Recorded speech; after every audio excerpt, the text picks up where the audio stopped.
In this video I demonstrate how I went about replacing the cutting edge on the bucket for my skid steer. I started out by cutting off the back side of the top weld. That cutting edge is attached to the bucket, welded along the front, so I just went along the back of that and with a grinder and cut off that weld where it attaches to the bucket.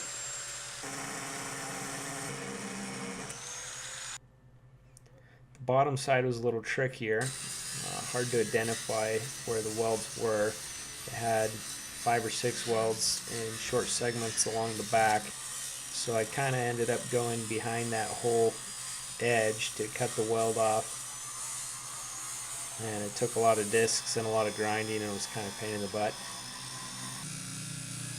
And then I cut the sides where it attached to the side part of the bucket and then I tried to pry it up and identify where the welds were still holding, and then went about more grinding. You can see I kind of notched the top left edge there, made a little cutaway to further break it away from the side piece, and then I cut it and took it off in chunks so I could see what was happening.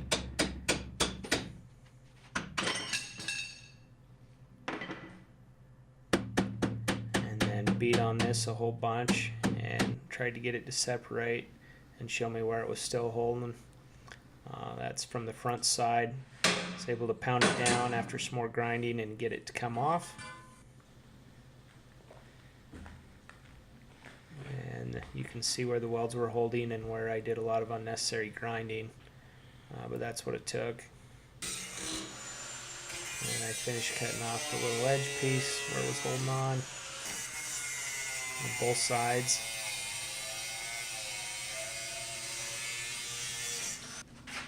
And then I got this new cutting edge from Titan Attachments.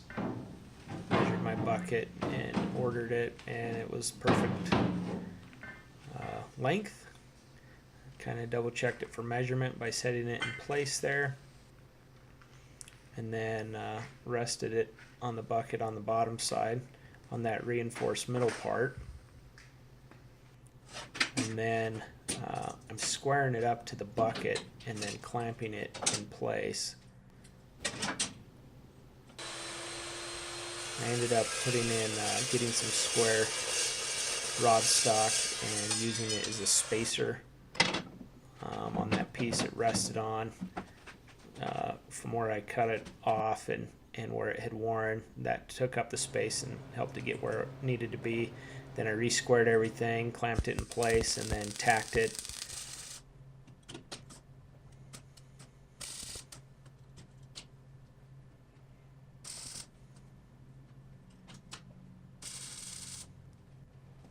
Once I had it tacked, I went to the back side and started tacking it in a few places, on the bottom side rather.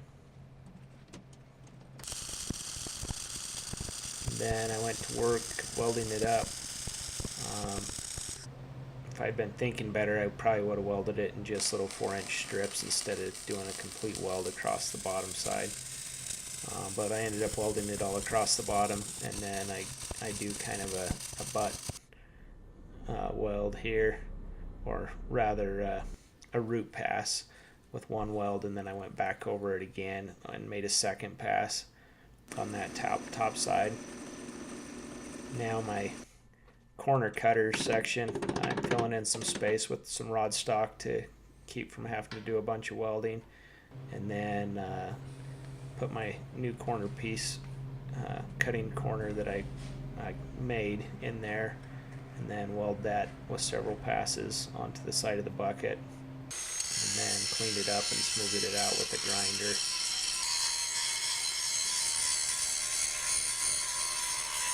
I'm no expert in welding. This is, just kind of a at-home job from somebody who's not a welder, and it ended up working out okay for me. Did the same thing on the other side.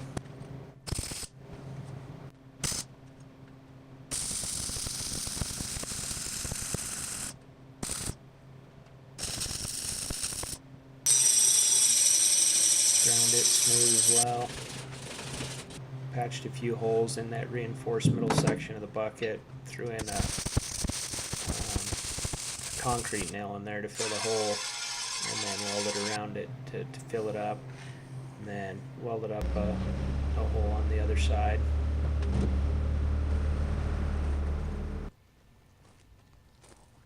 I didn't paint it the next day, so I had to knock off some rust off of it where it's set. And then, so knock the rust off and paint it over the welds. That's all going to get worn off pretty quick, but thought I'd start it off right. And it turned out pretty good and works good again, and the bucket has a lot of new life to it and should work good for a long time yet. So appreciate you watching. I hope you like and subscribe.